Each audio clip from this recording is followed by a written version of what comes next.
Sa nakaraan nating video ay kung saan pumunta si Qiu Wanfeng sa Divine Immortal Sect para mag-imbestiga.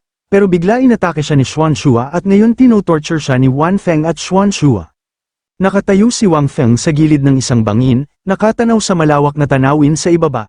Isang malaking tagumpay ang magdulot ng matinding takot sa isang emperador, hanggang sa kailangan niyang magsagawa ng Demon Sealing Gathering tuwing 10 taon, ang kanyang tinig ay mababa ngunit matalim, mukhang hindi basta-basta ang demonyong ito na si Xuanxue. Isang malamig na kilabot ang gumapang sa kanyang likod, ang pangalang yun, Xuanxue, ay hindi isang pangkaraniwang halimaw, ito ay isang nilalang na yumanig sa buong imperyo. Huminga ng malalim si Wanfeng bago hinarap si Xuanxue. Paano mo nalampasan ang selyo ni Emperador Yaori? Malamig na tanong ni Wanfeng. Tumawa si Xuanxue, puno ng yabang, sa paglipas ng mga taon, nakalikha ako ng isang lihim na teknik ng paghihiwalay, ang kanyang tinig ay puno ng pagmamataas, ang nakulong ng emperador ay isa lamang parte ng aking katawan na sinadya kong ipagawa. Sumikip ang mga mata ni Wanfeng, ang demonyong ito, mas tuso pa sa kanyang inakala. Ano ang Demon Sealing List? Tanong ni Wanfeng kay Qiu Wanfeng. Bahagyang nagatubili si Qiu Wanfeng bago sumagot. Ito ang listahan ng Demon Sealing Gathering, ang ranggo ay nakabase sa dami ng halimaw na napaslang gamit ang Demonic Aura Infestation, halata ang kaba sa kanyang tinig, noon, para ito sa matatandang henerasyon, pero ngayon, para na lang sa mga nakababatang mandirigma. Napakunot ang noo ni Wanfeng, isang kompetisyon sa pagitan ng mga batang disipulo, isang manipis na ngiti ang lumitaw sa kanyang labi, marahil makakatulong ito para matapos ko ang aking recruitment task. Gaano pa katagal bago magsimula ang Demon Sealing Gathering? Tanong niya. Mas mababa sa 1 buwan, sagot ni Qiu Wanfeng. Ngingisi si Wanfeng, 1 buwan, sapat na yon. Namutla si Qiu Wanfeng, nanginginig ang kanyang tinig habang nagsusumamo. Iyong kamahalan, nalaman niyo na ang lahat ng gusto niyo, maaari niyo na ba akong palayain? Pero malamig ang tingin ni Wanfeng, sasagutin mo ang isang tanong, ano ang gagawin mo kung matagpuan mo ang batang cultivator na may malalim na kapangyarihan?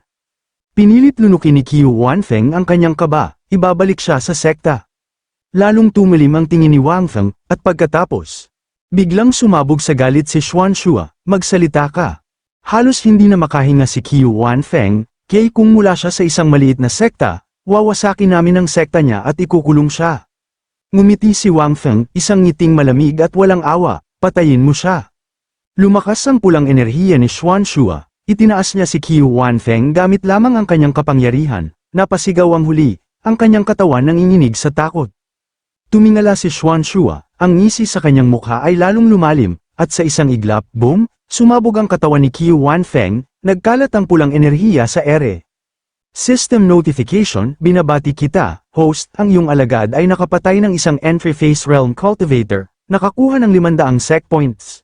Napailing si Xuanxue, ang kabutihang asal ng dakilang sekta ng Yaori Empire, mas masama pa sila sa akin, bumaling siya kay Wanfeng, Patriarka, ngayong may koneksyon na tayo sa Lingyun Sect, bakit hindi tayo dumiretso sa kanila?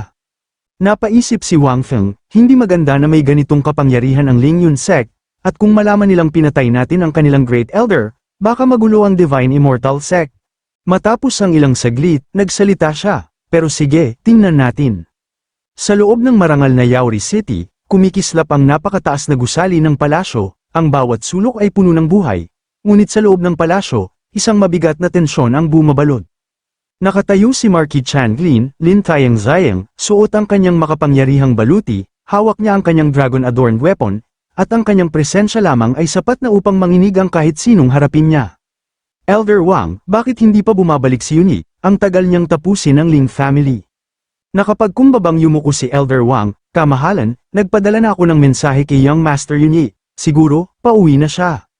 Hawak niya ang isang kumikinang na orange na transmission card, kalmado niyang inactivate ito, pero biglang nanlaki ang kanyang mga mata, pumuti ang kanyang mukha, at nagsimula siyang pagpawisan.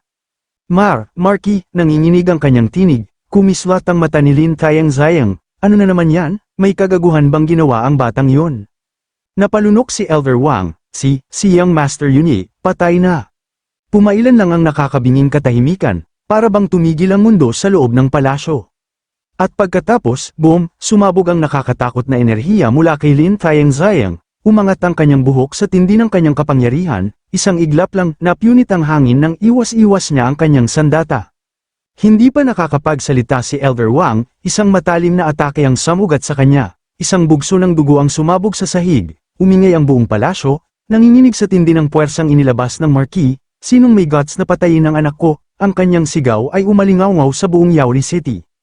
Kinabukasan, sa imperyo ng Yauri ay buhay na buhay, ang mga napakataas nitong pader ay nagpapatunay ng lakas at kapangyarihan nito, ang mga bata ay masayang nagtatakbuhan, at ang amoy ng iniihaw na karne sa mga skewer ay kumakalat sa hangin, isang masayang tindero ang umunguya ng kanya merienda, tila wala siyang pakialam sa mundo.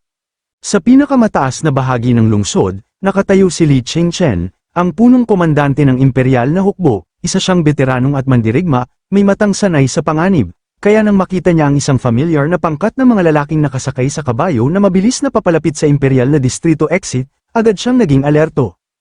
Ano ito? Hinigpitan niya ang hawak sa kanyang espada, lumilipad ang alikabok sa bawat yapak ng mga kabayo, isang bagay ang hindi tama.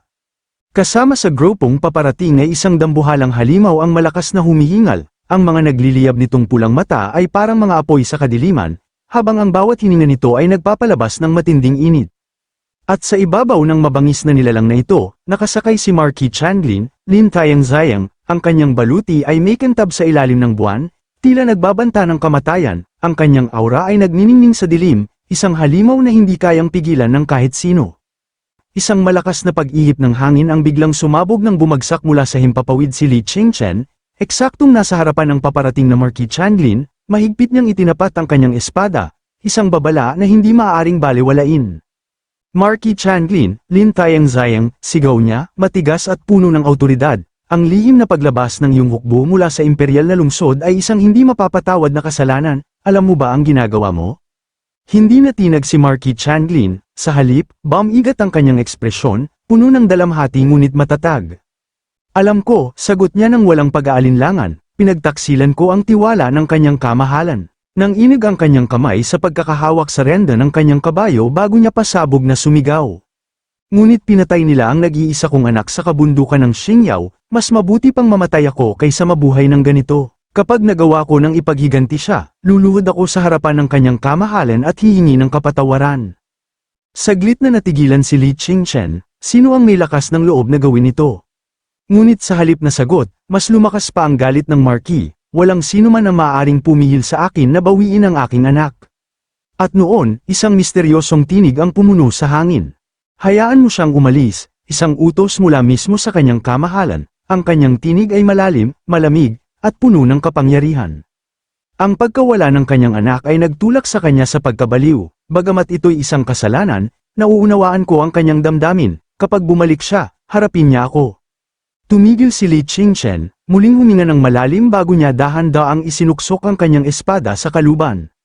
Sige, ipagpatuloy mo ang iyong misyon, sabi niya kay Marquis Changlin. Ngunit pagbalik mo, humarap ka sa kanyang kamahalan at humingi ng kapatawaran. Bahagyang yumuko si Marquis Changlin bilang respeto. Salamat, aking kamahalan, tinatanggap ko ang aking kasalanan, matapos kong ipaghiganti ang aking anak, haharap ako sa inyo, anumang parusa, buong puso kong tatanggapin. Tahimik na tumitig si Li Chingchen sa malayo, isang madugong laban ang hindi na maiiwasan. Samantala, sa loob ng Lingyun Sect, isang kakilakilabot na eksena ang naganap. Isang batang disipulo ang nakadapa sa lupa, mahigpit na tinatakpan ang kanyang ulo habang binubugbog ng batang Panginoon ng Lingyun Sect kasama ang kanyang mga alipors, dumadanak ang dugo sa kanyang labi. Panginoon, hindi ko po alam kung ano ang aking nagawa, patawarin niyo po ako.